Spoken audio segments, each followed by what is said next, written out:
Pipelines let you track your deals visually as they move through the different stages, from new lead all the way to closed. And this default marketing pipeline comes with 6 stages. To customize this pipeline, click Pipelines at the top, then click the 3-dot menu next to your pipeline to edit. From here, you can rename the pipeline, you can rename the stages, you can add a new stage by clicking the Add Stage button, or you can remove any ones that you don't need as well. You can also choose how your stages display, and I like this mode here, and then you can set up the stage colors individually. If the default pipeline doesn't work for you, or if you want to add another, simply click Create Pipeline and configure a whole new one. To add an opportunity, go back to the Opportunities tab and click Add Opportunity. Here, select your primary contact and enter an opportunity name.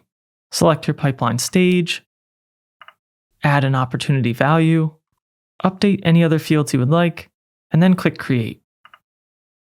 Back in the pipeline, you'll see your opportunity in the New Lead column, and you can interact with your opportunity by dragging and dropping as your deals progress.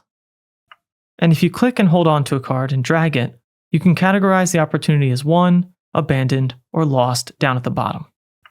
By default, only your open opportunities are shown. So to see your won and lost deals, click Advanced Filters, and then click the Edit button under Status to see what's being displayed. You have the option to import many opportunities at once, just like we did with contacts, and as your deals move through the pipeline, don't forget to check your main dashboard, as it will start to become more useful as you add more opportunity data.